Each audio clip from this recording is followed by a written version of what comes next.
Bag session. This week is another Legion week. We'll be resuming Realm sessions next week.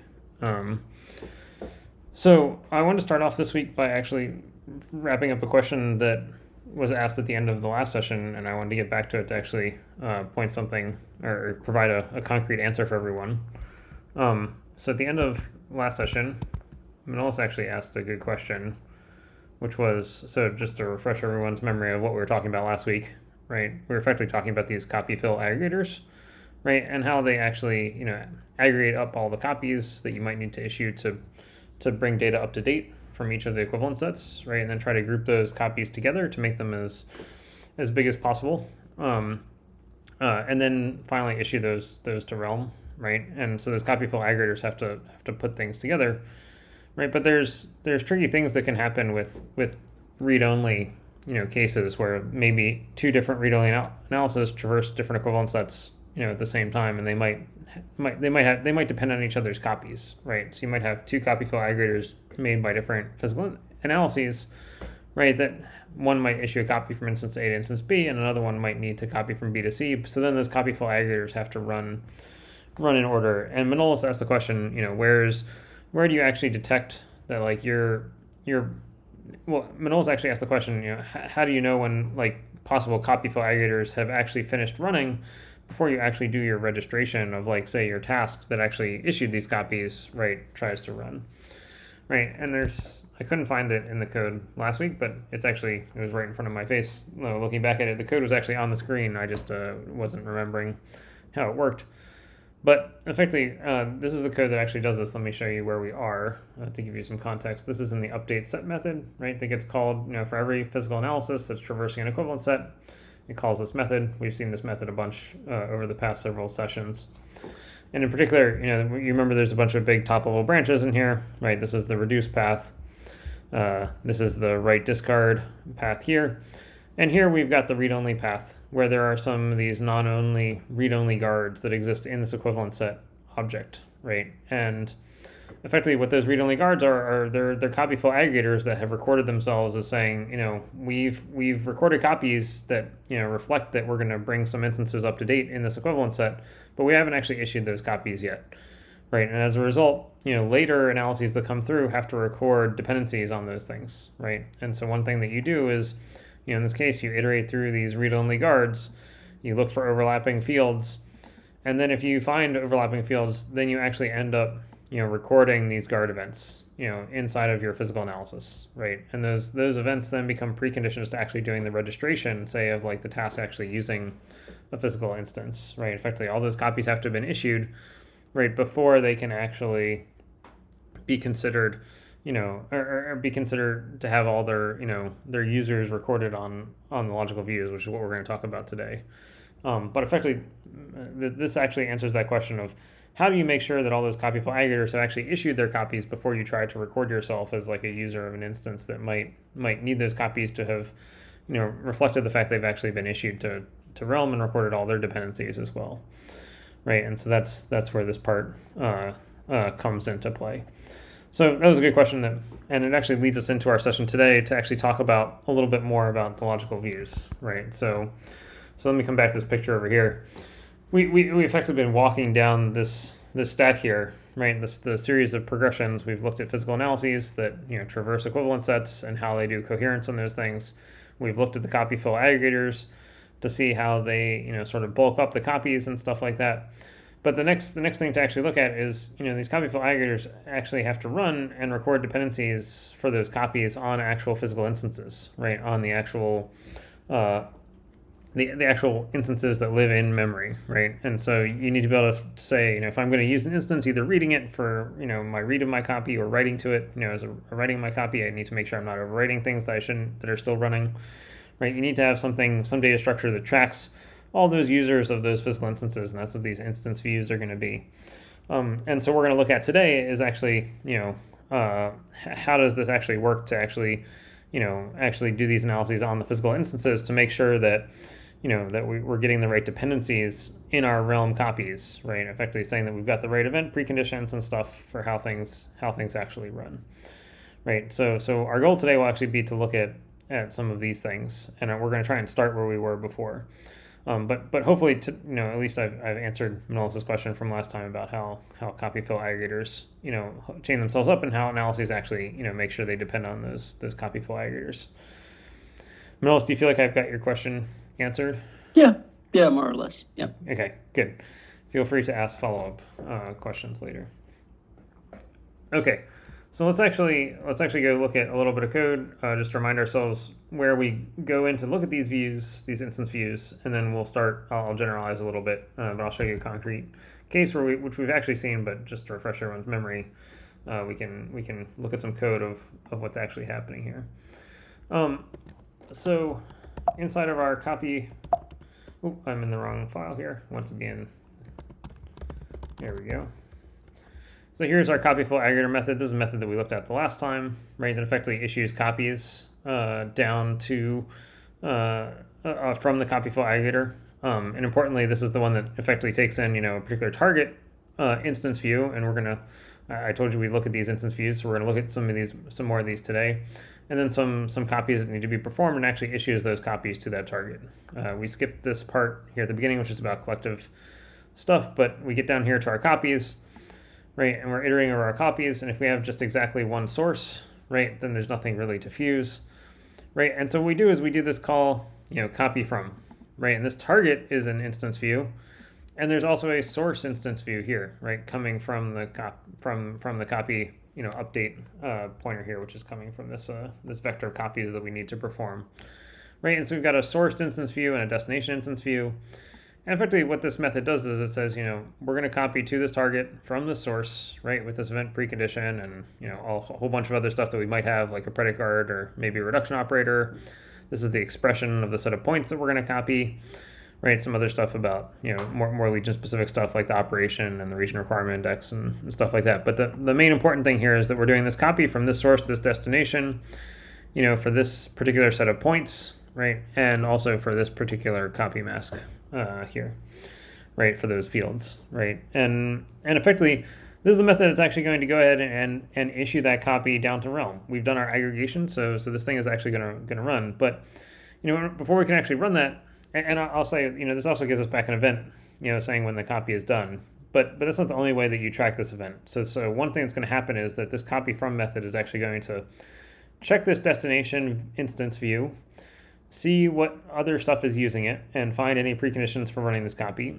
Check the source instance view, find what else is using that, any writers or stuff like that, right? And see, what we need to wait on before we can actually read from that instance, and then issue the copy. And then, after it's done, it will record, on both the target and the source that there's a copy that's using it, right? In particular, it'll record that there's a new copy that's writing to the target and a new copy that's reading from the source as a user. Right, and that's going to go and be reflected in those things. So we're going to look at that today. Let's actually take a look at this this logical view class, actually where this copy from method actually is. So for that, we're going to go look in this legion views.h header file up here. Right, so this is a new header file that I don't think we've looked at a whole lot before now. But effectively, this is the file that stores all the information about views. So let's actually go look at this instance view class, because it's actually an abstract class. It has 3 important methods on it, and they're not terribly surprising things. So it has these 3 virtual methods here: fill from, copy from, and register user. And you see that they are all virtual methods, pure virtual methods here. Right, and effectively what these are doing are these are the things that are going to allow us to do sort of the dependence analysis on the actual instances in memory that live in particular places around the machine. Right, so an instance view object effectively is the thing that tracks all the users for a particular physical instance. So if your mapper, say, makes an instance of memory, right, inside of Legion there will be a view object that tracks these are all the tasks and copies that are using that particular instance. Right, and so that's what this instance view thing is going to be, right? And so then there are things that you can do with this instance view, right? Like, so for example, you can fill it, right? So effectively, you can say issue a fill, to this physical instance from this particular fill view, right? And here's all the other stuff that you can use to control that fill, and any other kinds of preconditions or predicates or Here's your index space expression for the set of points you're going to fill, right? You don't have to fill all of it. You could fill just some of it. You can fill just a subset of the fields, right? So like there's lots of parameters here that you can use to manipulate, the fills that are actually being done. Similarly, here's the copy from call, right? Like this is where you're copying to this particular target instance from this particular instance view, the source view, right? And again, it has a lot of the same parameters and stuff like that. And then finally, there's the third method down here, which is register user. So like if you're mapping a task or like an inline mapping or something like that, this is the method that will actually record a user on this instance saying like, I'm going to be running this task on this instance. And here's the usage that I'm doing. Is it read, write, or reduction or whatever, right? And similarly, here's my mask of fields that I'm using in this task and my index space expression of points, right? So like effectively, these three methods are the things that allow you to manipulate these particular physical instances to actually say what you're doing with them, right? And there's really only the three things. You can fill to them, copy from them, or record a user like a task or something like that, right? And that's all that they do. Now you notice that these are actually pure virtual methods, right? And so there's actually a type hierarchy for these views. So let me actually show you the type hierarchy, and we'll talk about what each of these things are, and then we'll go look at the specific ones that actually correspond to things that you'd probably think about naturally, and we might skip some of the more complicated cases. Okay, so the type hierarchy. So we're actually looking at this instance view class over here. That's actually not the base class. So there's actually a further base class called a logical view. And we're mostly not going to get into this today, but I'll at least tell you why there's this base logical view class, and that's because there are some other kinds of views that Legion supports, which are like I call them like pseudo lazy. They're not completely lazily evaluated, but they're kind of a little bit lazily evaluated, and those are things like fill views. So if you'd make a fill, right, we don't actually materialize that in memory anywhere. We just sort of record that you've done this fill, and so we need a fill view to represent that in the equivalent sets, right? So that's a kind of deferred view. And then similarly, if you do any kind of predication, right, we might not actually know whether the predicate is resolved or not at the point where we do the mapping, so we create a phi view, which is inspired by the phi operator that you might find in compiler intermediate representations and stuff like that. We're mostly going to ignore these things today because they're not terribly important, other than, we might encounter a fill view here, but the fill view concept is pretty simple. It effectively just says, if you've issued a fill operation, we don't actually materialize that. There's just a representation of that as a kind of logical view. But mostly what we're going to be looking at today are these instance views. In particular, we're going to be looking at the part of instance views that are over here in this left side of this tree. Right, so recently, in the past year or so, we've added support for collective views. We're not going to be looking at those very much today at all, but you should know that they are effectively another kind of instance view. They implement the same interface, those same three methods that I just pointed out to you. Right, they're also implemented in the collective view class or its subclasses, the replicated or all reduced views. But today we're going to look at effectively mostly just these individual views, right? And you can think of these, there's two subtypes of these, right? And they correspond to things that, most people are familiar with, from the mapping interface, right? So there's a materialized view, which is effectively, a normal instance that gets made. And then there's effectively a view corresponding to our materialized view that stores the users for that normal instance. And similarly, if you make a reduction instance, there'll be a corresponding reduction view. And these are both called individual views because they're representing, the users of exactly one instance somewhere in memory. So that's where the individual, as opposed to collective, part comes from, right? And so we'll be looking at these today, these materialized views and reduction views, because they're sort of the things that are naturally going to make sense, intuitively from if you're used to using the Legion mapper. And stuff like that. So we'll get into this today.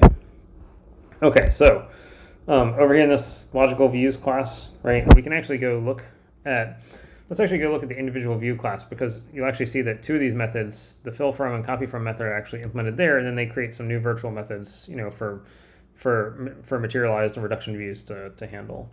So if we go look at individual. Sorry, Yeah. I'm interrupting. Sure. Did the recording get started? It's not showing up. And that's right.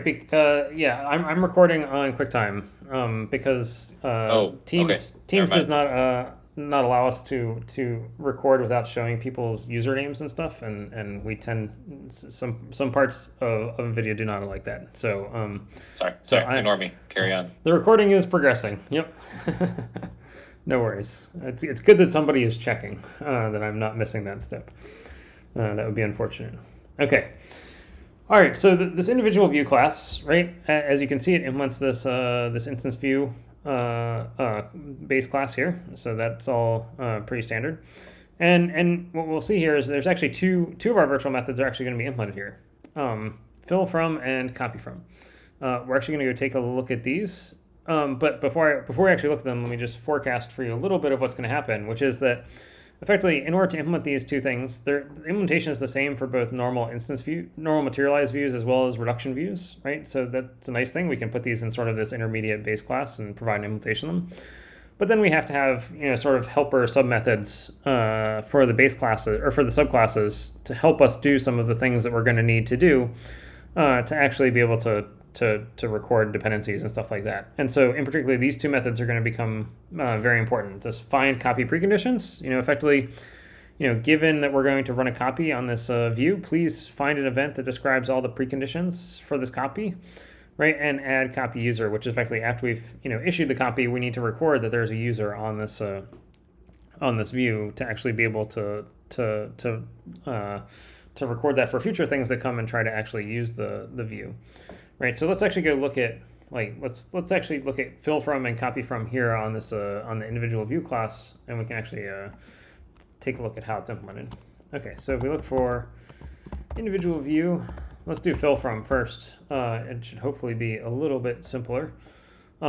Yeah, so this fill from class is pretty simple, right? So effectively we're filling this individual view from this fill view, right? So we just need to find we're effectively going to be writing to this view, so we need to actually find the preconditions associated with issuing this copy, right? And so there is a special case here where effectively, we only have to do this if we're being told to manage the destination events, but it's very common that this will be set to true. So the common case is you will come into this path, right? And what this is going to do is it says, okay, the first thing we do is if we're going to issue this fill, we need to find the copy preconditions for writing to this particular view, right? Or this particular instance, right? So, we say we're not reading. So we set the first parameter to false, saying, we're not going to be reading.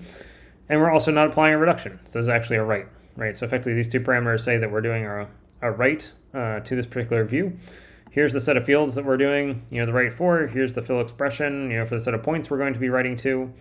Here's our op ID and our index space requirement. These are mostly for logging purposes. And we'll talk about, this applied events a little bit later, effectively tracking, if any effects need to be done, and then some tracing stuff, right? But effectively what we get back is an application event saying, this is the event, for which the fill has to depend on, right? You effectively can't run this fill safely until this destination precondition has triggered, right? Because there's other users, potentially other tasks maybe that are reading, and you want to avoid a write after read dependence and stuff like that, or other writes, right? You need to make sure those things are occurring in order. So that destination precondition is effectively that precondition for doing that, right? There's also the case where if the user passed in their own precondition up here, we need to merge those two things together. So there's a little extra helper method here.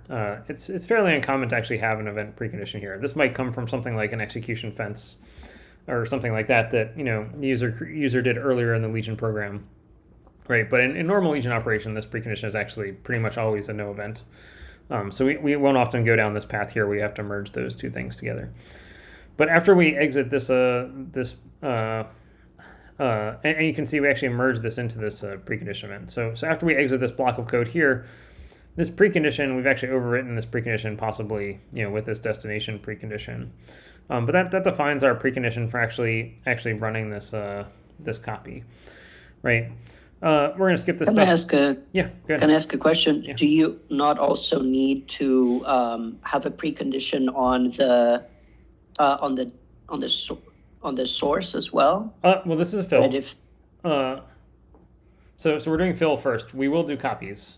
Okay, yeah, sorry, yeah. Right. So if you're doing a fill, makes sense. there's no dependence on the source because it's just a value, right? Like a fill view Right, is one of yep. those deferred views that's like just a value that you haven't actually materialized anywhere. So there's no real dependencies on the source yet. But we Yep, makes sense. I promise you, after we're done with this, we're going to go look at the copy from, which we'll actually find the source precondition for copies as well.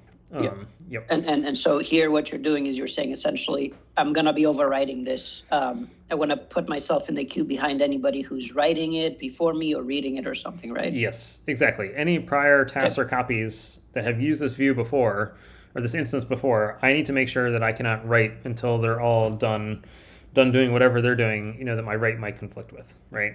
Yep, makes sense. And so that's what this find copy preconditions method does. And today we will try to go look at that.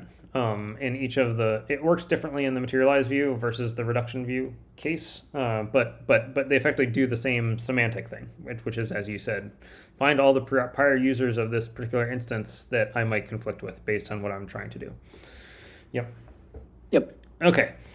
So once we've got that precondition, what we can do is we can actually then turn around and issue this fill to realm. I don't think I'm going to go look at this today. This is actually pretty straightforward because all this does is it effectively goes back into the region tree for this expression and actually issues the copy to realm, which will be something for another day. But what we do is we get back this event result saying this is the realm event corresponding to when that fill is actually done.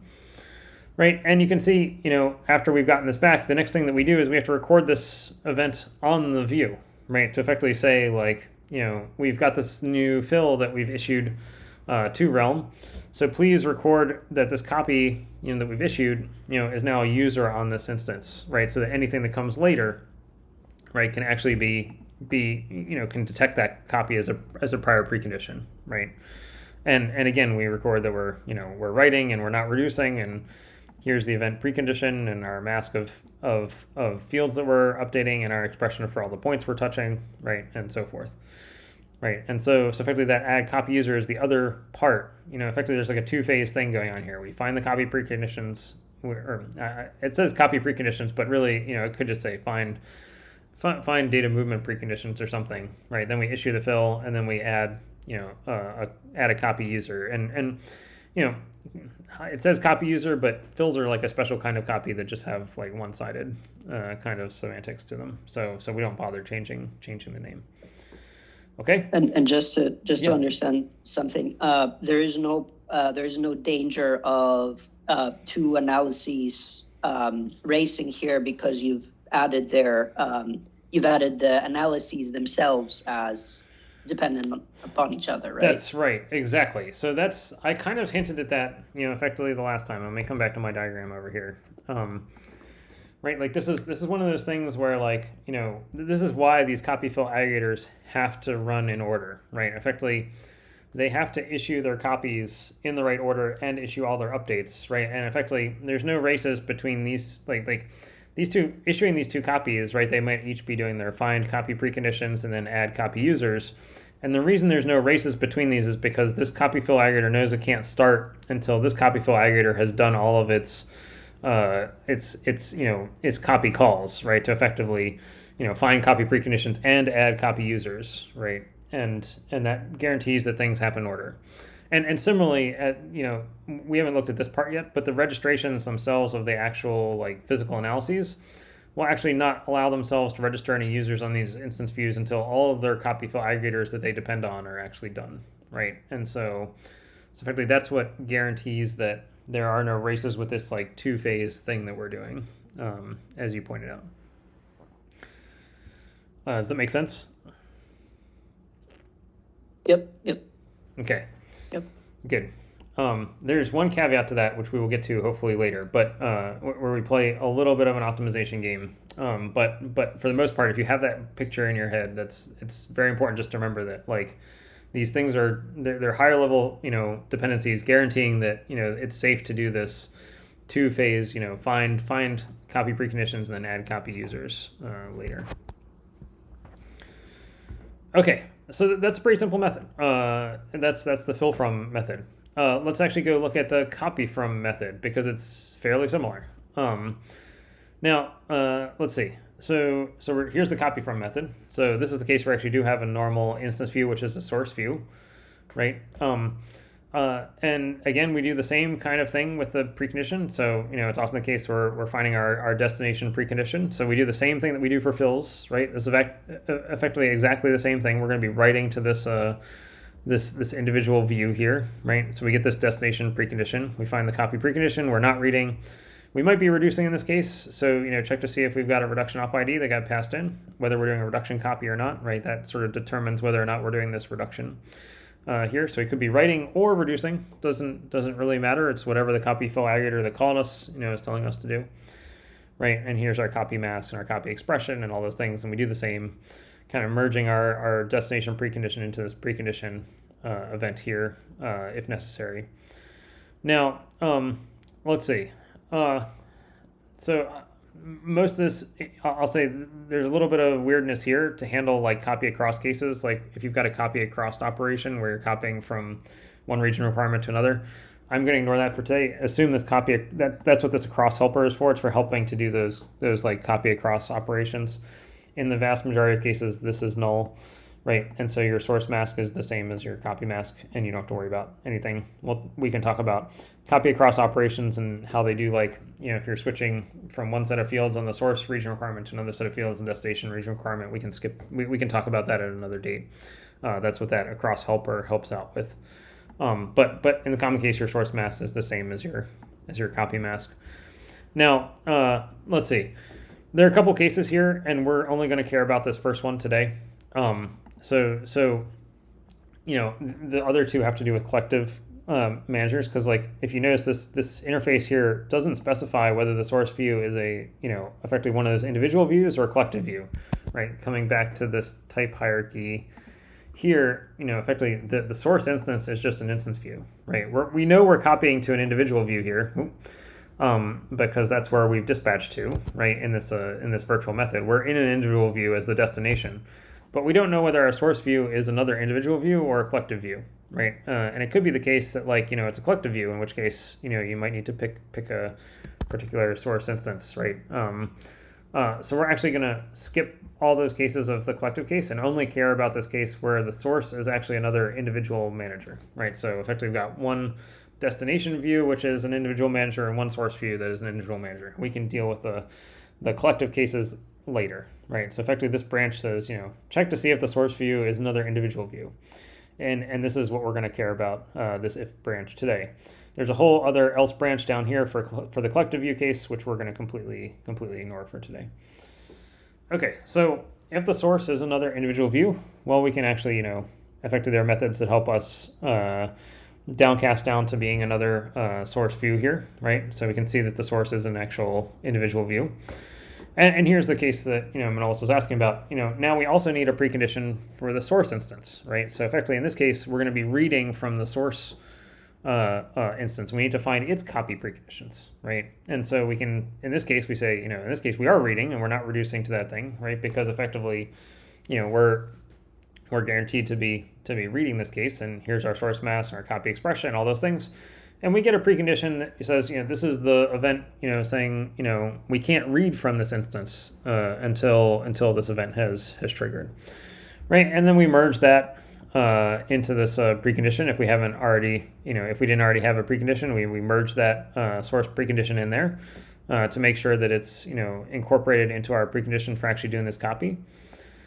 The next thing we're going to do is we're going to get these copy source dest fields. These are effectively arguments to realm, which I'm not going to spend a whole lot on today, but these are effectively the arguments that say, these are the fields that you're going to be copying for. Effectively, it's a way of converting this copy mask back into a representation that realm actually understands the actual names of the fields associated with those, with the bits that are set, in that bit mask for the copy mask. We'll talk about that, I suppose, at some point later, but that's just a bit of like unpacking the field mask to get these source and destination field objects that will pass into realm to actually perform the copy.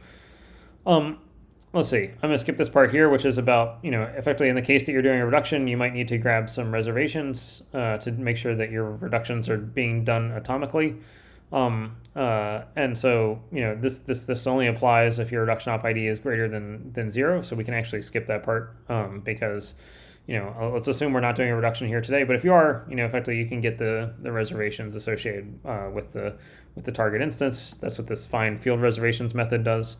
And again, we're probably not going to go look at that today. But if you're curious, you can go look at that offline. Right, and then we actually issue this copy. Right, so effectively this dispatches on the copy expression, which is the set of points that we're going to actually issue this copy for. Right, this goes into the region tree and actually performs the copy operation. We're not going to go look at this today. This is again, effectively this is a virtual dispatch because effectively this goes into the template land where you actually have to template on like dimensionality and coordinate types and stuff to call into Realm to actually do this copy. Right, so this is actually a virtual method dispatch into the index-based expression class, which will actually go and perform the copy and issue it down to Realm. Right, but the important thing that comes back again is one of these event preconditions that says this is the resulting event for this copy. In fact, we pre-declared this result up here. Right, so this application event is the result event for this copy. It comes back saying, this is, after Realm is done running the copy, this is the event that it'll trigger, right? And one thing you notice is that we've got a result event. If there's actually, like if Realm didn't run this copy right away, right, we get back this event, and we need to record that on both our source and destination instances, right? And so here you can see us, again, calling add copy user to the source view to say like, we're now, this copy will be reading, and not reducing with this result event. And pass in, all the things that are associated with that. And similarly, if we're managing destination events, since we almost always are, we also record ourselves, as a writer or reducer, with this copy here, right, with this result. So that gets recorded back into this view to say, this copy is actually using this particular target or this particular instance for the destination. And there's some tracing stuff down here, and then we're done, right? Effectively, we'll skip over all of the collective stuff down here, and we might have a path down here where we return this this result back to the user. So like that's pretty much how we issue copies, how we find the preconditions. Now my plan is to actually go look at these find copy preconditions. Methods for both the materialized view and reduction views. But before I do that, are there any questions about how this works? Okay, not hearing any questions. Okay, let's see. Let's actually do the reduction view class first because it is a little bit simpler than the materialized view class. Let's see. Okay, so if we go look at the reduction view class, it has a register user method, which is actually, we probably won't look at this today, but it's actually very similar to these add copy or find copy preconditions and add copy user methods. The reduction view class, let's actually go look at find copy preconditions. So we go for, okay. So, the method is fairly straightforward. There are two cases. So, one thing that I should point out before I go too much farther here is that reduction view or any of these individual view classes, whether it's a materialized view or a reduction view class, has a concept of a owner node, and I call it this logical owner thing here. Let me actually show you where this is. This is where some of the distributed aspects of this analysis start to show up. But you can see this this member variable here. So it says this is the owner space for the purpose of logical analysis. And right now, you notice it's const. So effectively, once you create one of these views, it doesn't ever change which node is the logical owner. And all the nodes, like even if you make views for the same manager on different instances or different nodes, there'll always be one node which is the one which actually has all the data. So effectively, the way to think of this is that you might have an instance and you need to have a view that's represented on lots of different nodes. Like, say you might have let me show you a picture over here that we'll talk about in a little more detail. But you might have some physical analysis running on one node, right? And it might need to say do things like issue a copy between these two instances, right? And they have different views on different nodes, right? And so it might do some talking to this logical view for one instance here, and it might do some talking for another instance for this logical view over here, right? Now the way I should actually show you, like I've actually drew this picture a little more precisely. Let me maybe make this a little clearer. What will actually happen is, no, actually, I should actually name these. Let's give some instances some names here. So we'll call these, instance A and instance B. What'll really happen is there'll actually be logical views for A on both node X and node Y over here. So there'll be a copy of this logical view on like two different nodes, right? Effectively, we'll have a representation of it here because we might need a pointer to it for our physical analysis to be able to talk to it, right? But there's also a logical view, potentially on node Y, for this instance, because maybe instance A actually lives on a memory on node Y. So right now, the sort of the convention is that the logical view pretty much always lives. The logical analysis, owner node for logical view is always on the same node where the memory for that instance actually exists, right? So if the instance, was actually, lives in a memory on node Y, then the owner node for this logical analysis will be on node Y. This physical analysis might be able to talk to this logical view here, but it'll detect, like when it does like a find copy preconditions, it'll say like, oh, I'm not the owner node for this, logical view. Send a message, from here over to this to the actual owner node with this logical view over here. So you can actually see that in this code right here.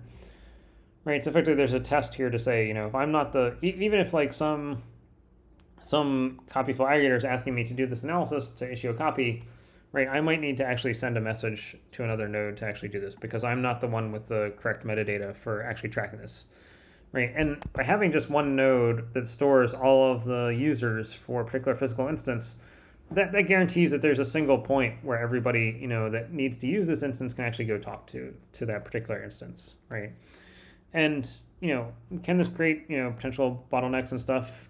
It can if you have like lots of readers, like from different nodes all trying to read the same physical instance. But in practice, that tends not to happen. Like you tend to have a bounded number of readers, for a particular instance, right, from other remote nodes and stuff. And so that means that like you don't get a whole lot of contention by having to have people, all talk to this. And the reason that works is that, it's very unlikely that you have an instance that actually spans the entire machine, right? Like if you have an instance that's so huge, like it won't fit on a single node. And so like it's very, very unlikely you get too much contention by having a single data structure here to represent the users of a particular physical instance that's going to undergo a lot of contention. Okay, so we'll talk a little bit more about this part where we send these messages later because you'll actually notice that they're a little bit asynchronous, and so I'll come back to this, but effectively, when you see this logical owner stuff, realize that like, there's only one node that's ever the owner for a particular logical view for a physical instance. And if you're not on that node, you need to send a message to that node to actually do the analysis and then send back the result. Okay, but let's skip that part for now. We'll come back to that part. And so the thing that we really want to do is we actually want to get the set of, events that we have to have before we can actually use this, we can actually use this reduction instance, right? The first thing we do is we actually get this manager get use event. And what's going on here is this is actually the event that corresponds to like the allocation for the instance being done. So if you have like a deferred allocation, right, from Realm for the actual memory for this instance, that's what this start use event is. And so that use event says you can't even use this instance until this event is triggered because Realm probably hasn't finished allocating yet, right? And so we've got one of those. We stick that in our set of preconditions.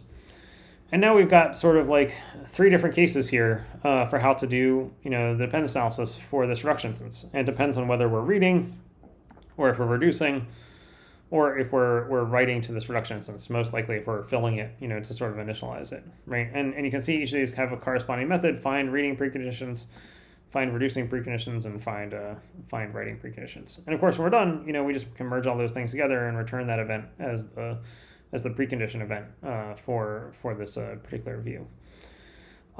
So we can go look at some of these things, like find reading preconditions on a reduction view. Let's see.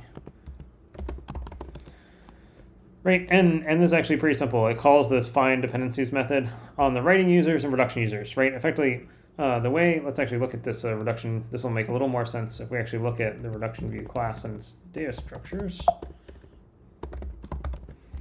So reduction view class effectively just tracks 3 lists of users. It has these event field user classes, and it tracks them separately. So effectively it tracks all the things that are writing to this reduction instance, usually initializing it with like fills, reducing to it, which are tasks or other reduction copies that are reducing to this instance, and then readers, which are effectively copies and things which are reading from this reduction instance.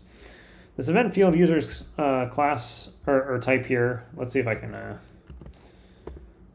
find it here. Yeah, so you can see this type def is a pretty common one that we use a lot throughout Legion, but effectively it's a mapping of event preconditions to field masks of field users that have that are associated with this event. And we'll actually go look at some of these physical users a little bit later. We probably won't have time for this today, but we'll continue with that later. But effectively, what we're going to do is these are the sets of users, and I say users, either tasks or copies that are currently using this particular reduction instance. Right. So if we go back to the reduction view class, all we've got here are lists of users that are either writing, reducing, or reading. Right. And so when we go to find reading preconditions, all we need to do are all the reads will not interfere with other reads, but they will interfere with all the prior writers and all the prior reducers, right? And so you're going to go through and find all of those, right? And so similar things happened like in find. Let's see, where are the other methods? Find reducing preconditions, right? So in order to do reducing, right, you're going to need to depend on all the prior writers, all the prior readers. And then, you also need to check for some coherence on some of the prior reduction users to handle cases where maybe the coherence modes aren't aligned, right? And so there's a special loop here to check for this, right?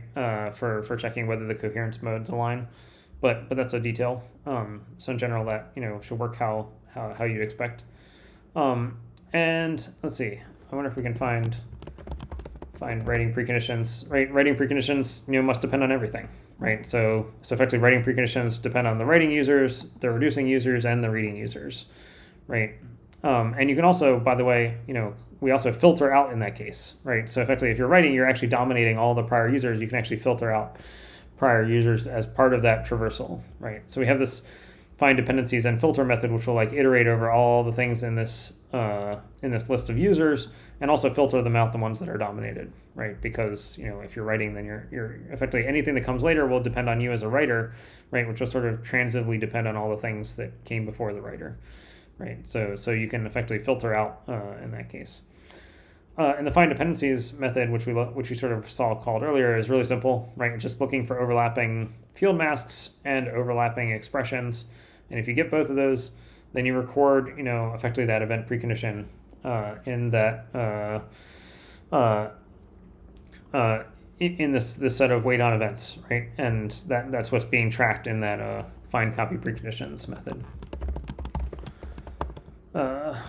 There's the reduction view one, right? So effectively, we're just populating this set of event preconditions. Now, and then if you look, add copy user actually works very similarly. Again, here's the test for whether we need to send a message to the remote node to do that. We'll talk about that in a bit, right? But in general, what we do is we make, we figure out how we're actually, writing to this particular reduction view. We create a user for it, and then we record that user effectively with this view, right? So if we look at add user, it creates one of these physical user objects, which is effectively just a struct that stores a bunch of information about how you're using it. Are you reading, writing, reducing, your expression, the operation associated with the region requirement, the name of the, whether this is a copy or a task user, right? This is just a Boolean saying, are you a copy or a task, right? And whether you can track whether it covers the expression ID or the total expression for this view, which is a special case. And then we just add that physical user into our data structure, right? Just adds it into this this set of users that we're associated with here, right? And we're picking the right, whether are we adding to the reduction users list or the reading users list, the reduction user list, or the writing user list, and so that's all pretty straightforward.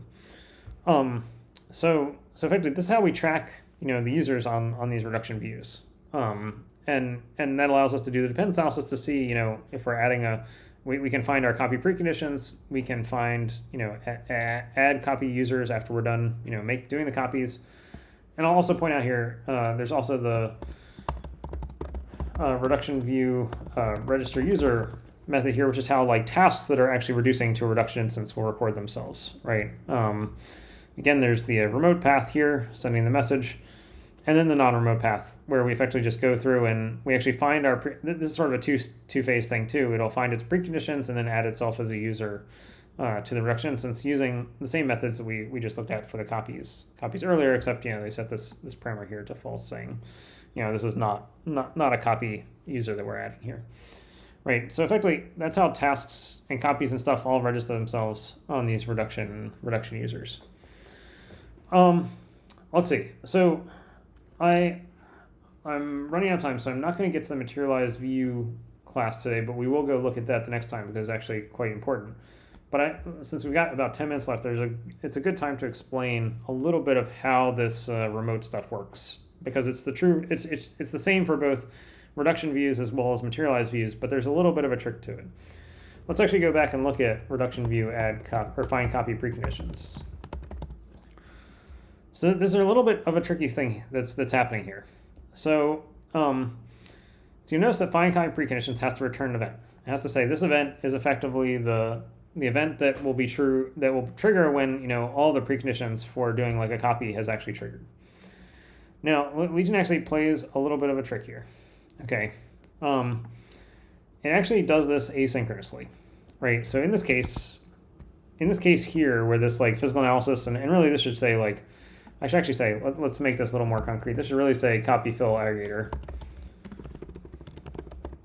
right? In the case of this copy fill aggregator is talking to these logical views. Let's say it's issuing a copy from from instance A to instance B. So it has to talk to two views, right? Here, this will be the source view here, and this will be the destination view over here, logical view B, right? So maybe it's issuing this copy, right? So the first thing it says, this copy fill aggregator says, please find the copy preconditions for instance A, right? Now this is actually, all the data for instance A is actually over here on node Y, because this is where the instance actually lives, right? So the names of all the users and stuff are actually over here on node Y, and we're gonna have to send a message inside this logical view, effectively to its corresponding logical view over here on this other node, right? To find to effectively call find copy user, right? Let's actually make this a little more concrete. So the first call we'll do, I'll put them over here in order. So the first call we'll do is find copy preconditions, right? And find copy preconditions, right, is going to effectively send this message over here to do this analysis on this other node over here. Now, let's see. You'll notice that we do this asynchronously. So what Legion actually does is it actually makes a user event, right? And this user event is going to be triggered by Legion, depending on the results of this analysis once it actually gets sent to that remote node. And what this allows us to do is to actually return an event right away to this copy fill aggregator, so we don't block, right? We don't actually want to wait for this whole round trip, to send the message over here to this data structure over here, do the analysis, and then send the name of the event back. And then this copy fill aggregator can go over here to logical view B and then call find copy preconditions itself, right? You don't want to block this copy fill aggregator from making progress on doing its analysis, right? So instead, what we do is we make a user event on the local node here before we send the message, and then we say, we effectively pack this event. We pack up all the arguments that we need to send this over to this other view over here. So that's all this, the serializing stuff here is just packing up all the stuff, but we also pack up the name of the event that we want to trigger, the user event, we pack that here to say, trigger this user event with the result of this analysis when it's actually done over there. And then, we can send this message asynchronously, send it over there, and immediately return back to this copy fill aggregator, right? But importantly, you notice we also add this applied event. And what that means is that this copy fill aggregator knows, like, even though we're allowing this copy fill aggregator to effectively run ahead, we've given it a name for the copy that will ultimately be triggered, once we've done our analysis, right? We've allowed it to run ahead, but the copy fill aggregator knows it can't actually count itself as done until this analysis is actually run over here. So we've effectively recorded an event that says, this copy fill aggregator won't consider itself done until this user event has actually triggered, saying that, the analysis was done on the remote node as well, right? And that'll help us guarantee an important ordering thing that I'll talk about in just a minute. But effectively, we send this message asynchronously, and we can immediately return back with an event back to the copy fill aggregator, so it can continue running ahead and doing its analysis and figuring out how to actually issue the copies to Realm and stuff like that, right? Like, it can then go and do the analysis for the copy preconditions on logical view B, which are local to this node, right? And then it can issue its Realm copy and so forth and run ahead, right? I should point out, like, this copy fill aggregator might also, then issue an add copy user. Like effectively, it'll do this find copy preconditions, which returns immediately back to the copy fill aggregator. It'll issue the copy, and then it'll also send an add copy user, right? Like, effectively to this logical view A, which will also get sent over here to node Y. Right? Like, if we look at add copy preconditions, add copy user, right? This also, effectively sends a message and returns right away, right? Modulo, recording one of these applied events in the set of events, that get passed in here.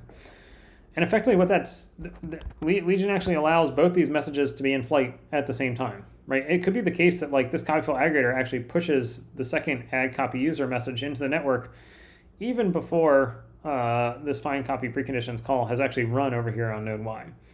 And it's actually very important that you keep these two things in order, right? You actually want to make sure that, these messages stay in order, because if you did them out of order, you might actually end up recording a dependence on yourself.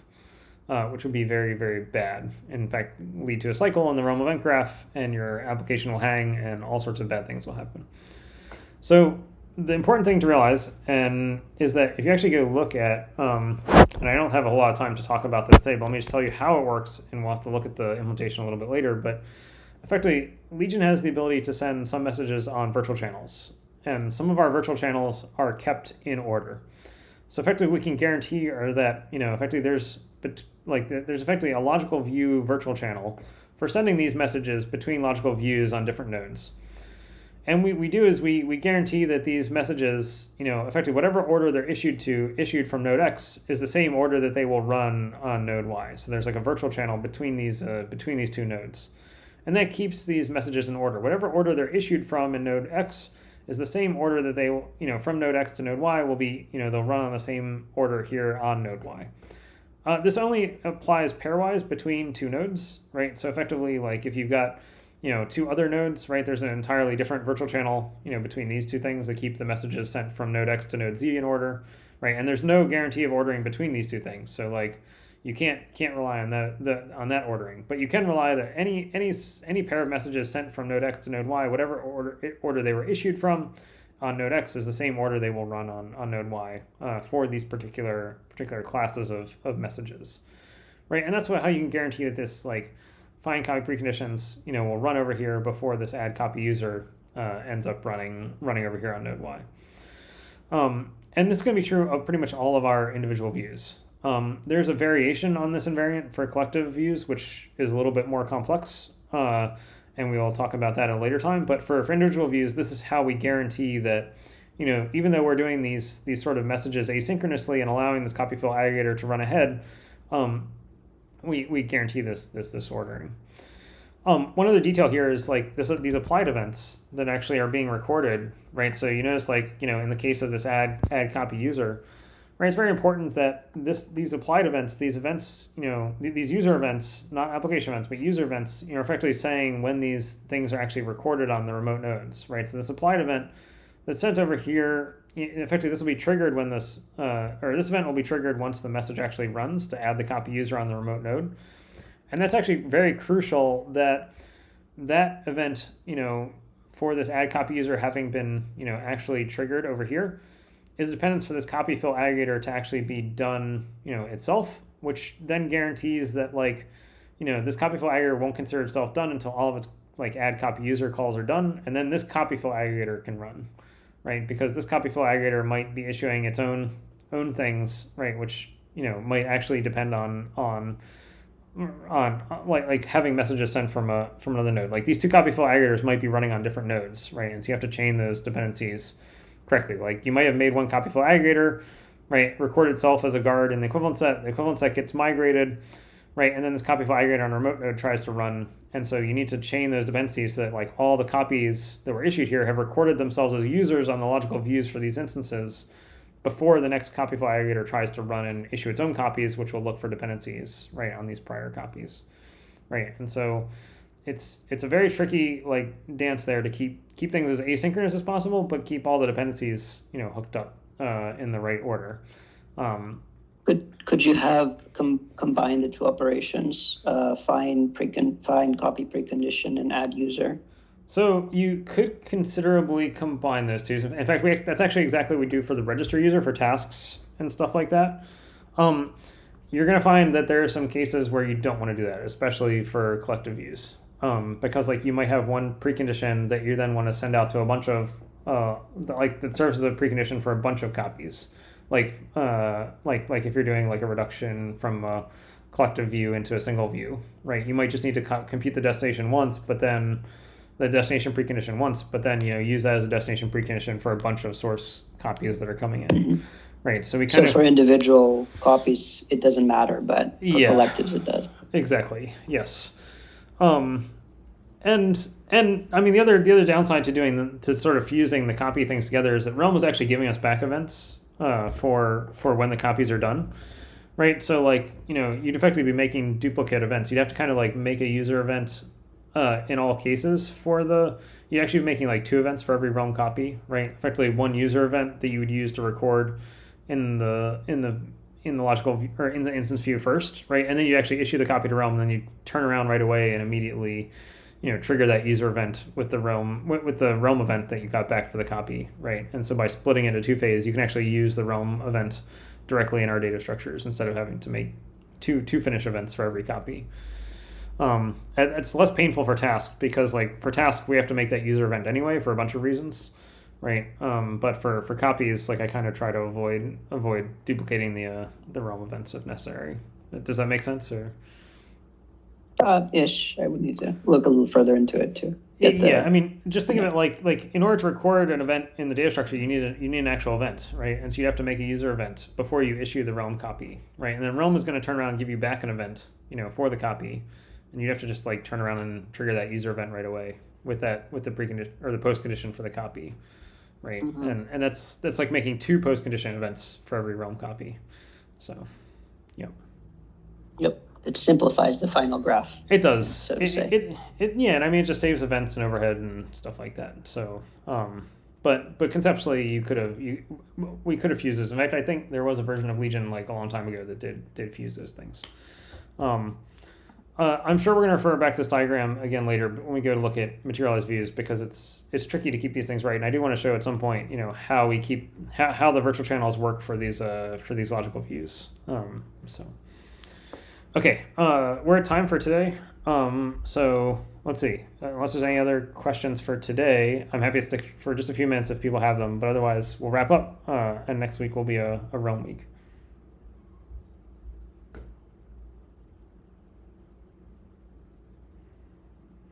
Okay, not hearing any questions. So we'll resume and I'll talk about materialized views and we'll look at that implementation a little more next week. Okay, see everyone soon.